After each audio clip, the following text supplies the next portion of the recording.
5 pounds gone in a week sounds like proof the diet is working, and for most people, that number on the scale is the most motivating thing they've felt in months. But here's what almost no fitness channel will actually tell you. Nearly all of that weight wasn't fat, not even close.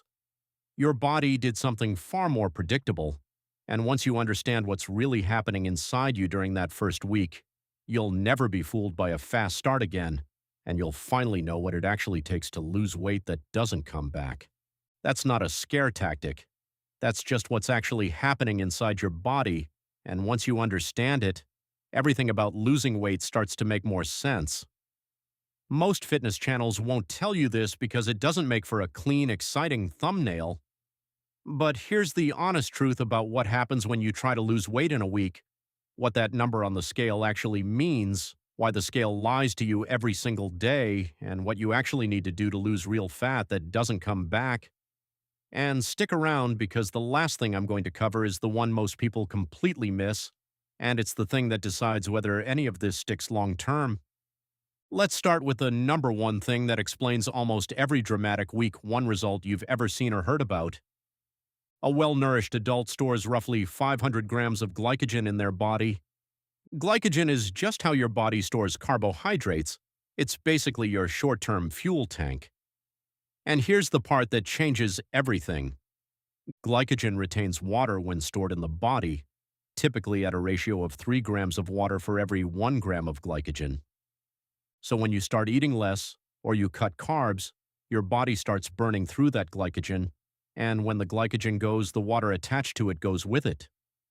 If most of that glycogen gets used up in the first few days of a diet, that alone is equivalent to roughly 5 pounds lost on the scale.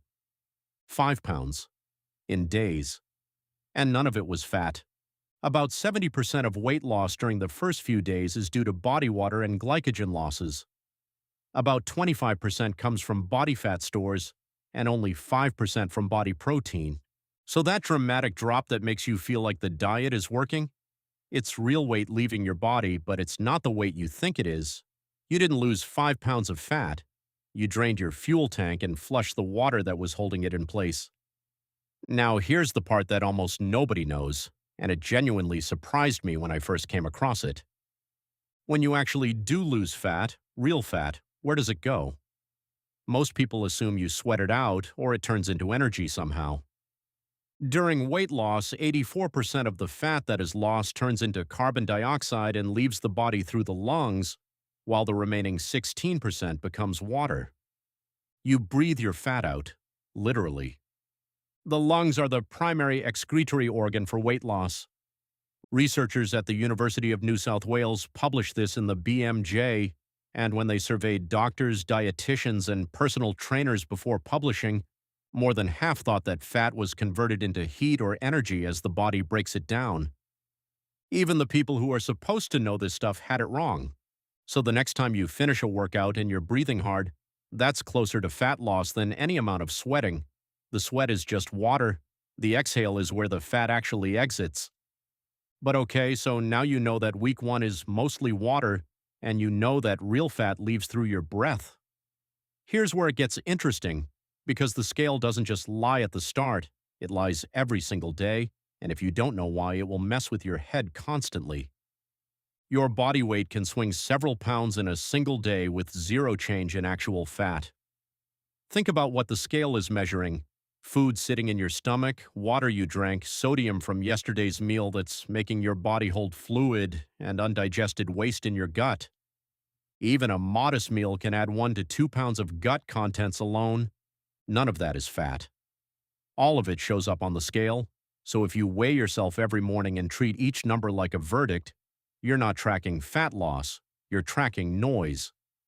The honest move is to weigh yourself at the same time each morning and judge by your weekly average, not any single number.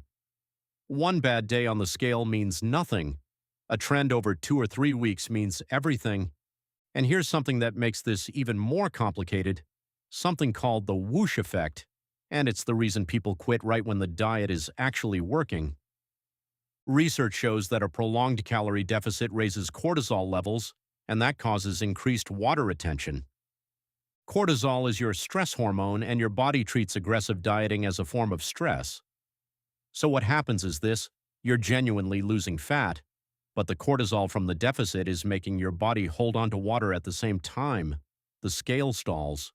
You think nothing is happening. You think the diet failed.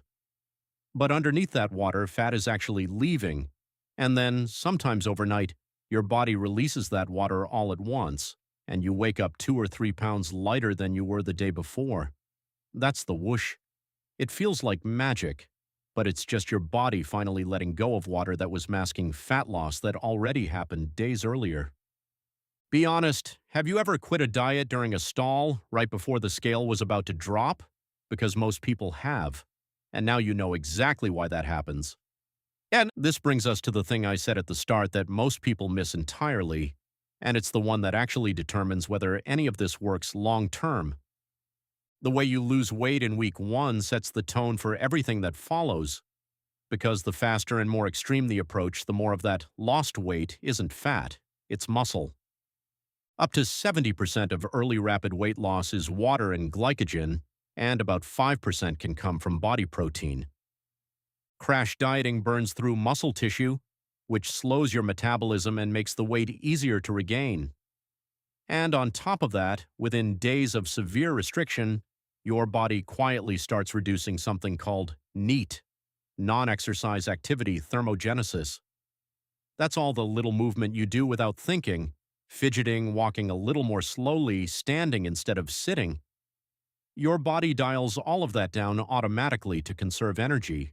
You didn't get lazy. Your biology made the decision for you, and it partially cancels out the deficit you're working so hard to maintain. So what actually works? A moderate calorie deficit, not a starvation plan. Researchers recommend a daily calorie deficit of 500 to 750 calories, which equates to losing 1 to 1.5 pounds weekly, within the recommended range for long-term success. Keep protein high to protect muscle. Weigh yourself consistently but judge by weekly trends, and when the scale stalls for a few days, don't panic. Remember the whoosh effect. The fat might already be gone, your body is just holding water over it. And here's the twist that actually surprised me, because everyone says slow and steady wins the race. But several studies have found that people who see faster results in the first few weeks actually tend to maintain more weight loss over the long term, likely because early visible progress builds the motivation to keep going. Fast isn't the problem. Starvation is the problem. If the speed comes from real habits, a real deficit, enough protein, consistent movement, it works. If it comes from eating almost nothing, you're losing muscle, wrecking your NEAT, spiking cortisol, and setting yourself up to gain it all back. So here's where we land. You can absolutely see the scale drop in 1 week, and that drop is real. But now you know what it actually is. When you slash carbs or eat less, your body depletes glycogen stores in muscles and liver, and since glycogen binds to water at roughly a 3-to-1 ratio, releasing those stores creates rapid weight loss. That's water. The fat loss happening underneath that is slower, quieter, and it leaves through your breath, not your sweat. The scale will lie to you day to day because of cortisol, sodium gut content, and the whoosh effect. And the approach you take in week 1, whether it's smart or extreme, determines whether any of this actually lasts. You didn't lose fat this week, you lost water. But now you know exactly how to lose the fat and make it stay gone. If this changed how you think about the scale, drop a comment below and tell me, have you ever quit a diet during a stall? Because I'd bet most of you have, and it's worth talking about. And if you want to know what to actually eat to protect muscle while you're in a deficit, I've got a video on that right here. It's the logical next step after everything we just covered. Subscribe if you haven't already, because this is exactly the kind of thing we do on this channel. Take the stuff everyone gets wrong and just tell you the truth.